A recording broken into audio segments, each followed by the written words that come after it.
ଶାଶୁଘର ସମସ୍ତେ କହୁଛନ୍ତି କି ବୋହୂ ଆଉ ଆଗ ଭଳି ନାହିଁ, ଆଗ ଭଳି ଚୁପ୍ ରହୁନି। କୌଣସି କଥାରେ ତା'ର ପ୍ରତିବାଦ ନଥିଲା, କିନ୍ତୁ ଏବେ ଆଉ ସେଭଳି ନାହିଁ। ମୁହଁ ଉପରେ ଖୁବ୍ ଜବାବ ଦେଉଛି।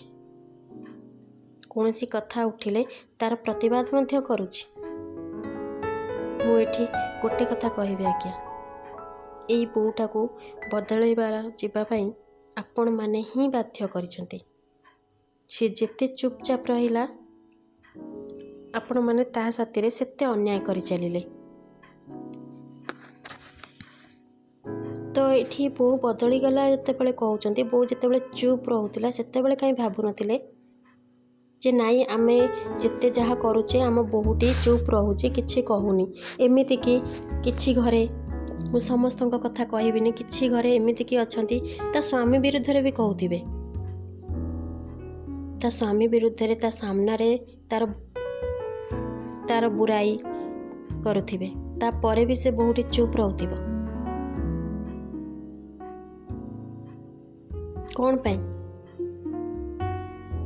ଗୋଟେ ପୁଅ ତମ ପାଇଁ ସବୁ କିଛି କରୁଛି। ମୁଁ ସମସ୍ତଙ୍କ କଥା କହୁନି, କିଛି ପୁଅ ଅଛନ୍ତି ଘର ପାଇଁ ନିଜ ଜୀବନ ବି ଦେଉଛନ୍ତି।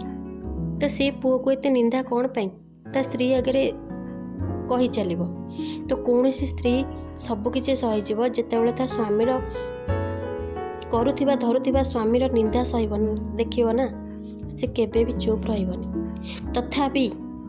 ତଥାପି ଗୋଟେ ବୋହୂ ବର୍ଷେ, କିଛି ବୋହୂ ଅଛନ୍ତି ବହୁତ ସହିବା ଶକ୍ତି ତାଙ୍କର ଥାଏ, ବର୍ଷେ 2 ବର୍ଷ 5 ବର୍ଷ ସହି ଚାଲିଥାଏ। ଆଉ ତାପରେ ଆଉ କେତେ ସହିବ ଆଜ୍ଞା? ତାର ସହିବାର ଶକ୍ତି ତମେ ସବୁ ପାର କରିଦେଉଛ।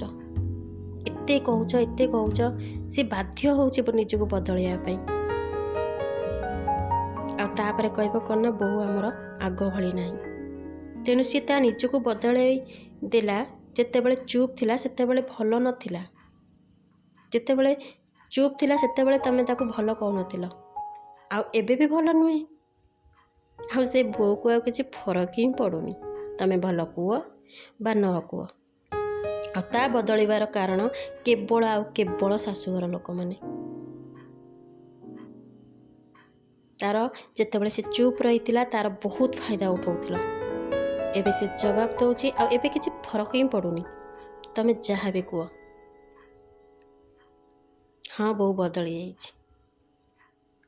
ଆପଣମାନେ ବାଧ୍ୟ କରିଛନ୍ତି ତାକୁ ବଦଳାଇବା ପାଇଁ।